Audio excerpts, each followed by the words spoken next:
Hello, good morning mga ka-smile. Ayan, nandito tayo ngayon sa restaurant at ako ay kakain na naman pagkatapos maglakad. Ayan yung aking breakfast at itlog at saka kape, mocha kape at saka toast na bread. Ayan.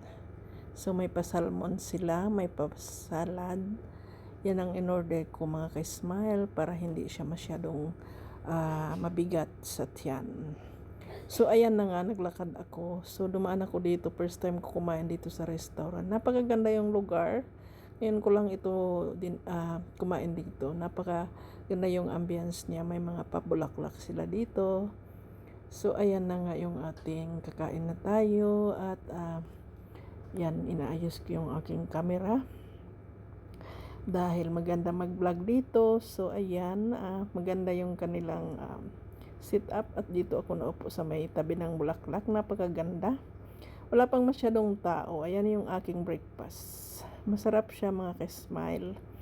Ayan. So, umalis ako ng bahay. Walang breakfast. So, naglakad ako. Tapos nagutom. Ayan, kumain tayo dito. At ayan, lalagyan natin yung ating breakfast na asin at saka pepper. Kasi medyo, yung itlog natin mukhang siya.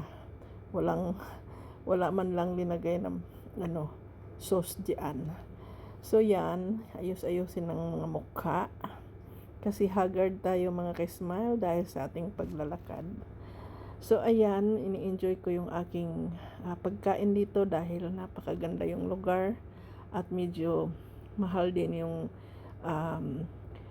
pagkain dito. So enjoyin natin habang tayo ay kumakain. Ayan. So, ayan mga ka-smile, ganyan lang ako sa umaga kapag ako ay naglakad. After maglakad, kakain. Ganun lang naman talaga ang buhay.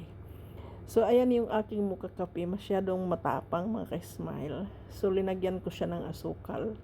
Iba, yung kape nila dito sobrang tapang. Medyo mapait siya. Which is good naman kasi matatansa mo yung tamis. Hindi masyadong matamis.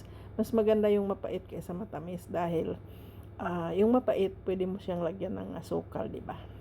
So, yan mga ka-smile at maraming salamat sa inyong panonood. At ayan, kain tayo. At ayan, masarap yung food. Kahit itlog with toast lamang. Actually, pwede ko gawin ito sa bahay. Kaso lang, bakit kakaiba yung lasa pagka sa labas ka kumain.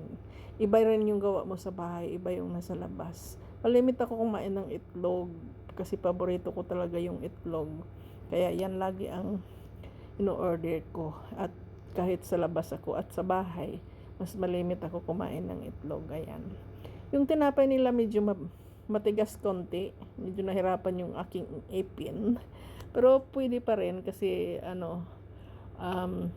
kailangan makagat naman.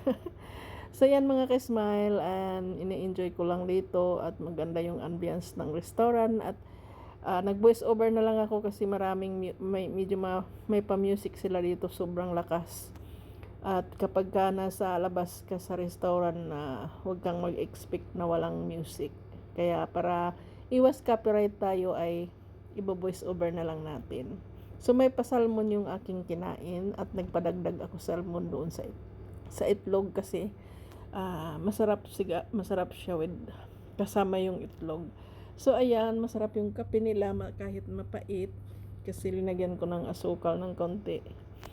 Ayan mga ka-smile, yung ating pagkain, yung itsura ng ating food, ang itlog, ang salmon, ang salad. Yun lang mga ka-smile, yung salad, walang dressing ngayon. Maraming salamat!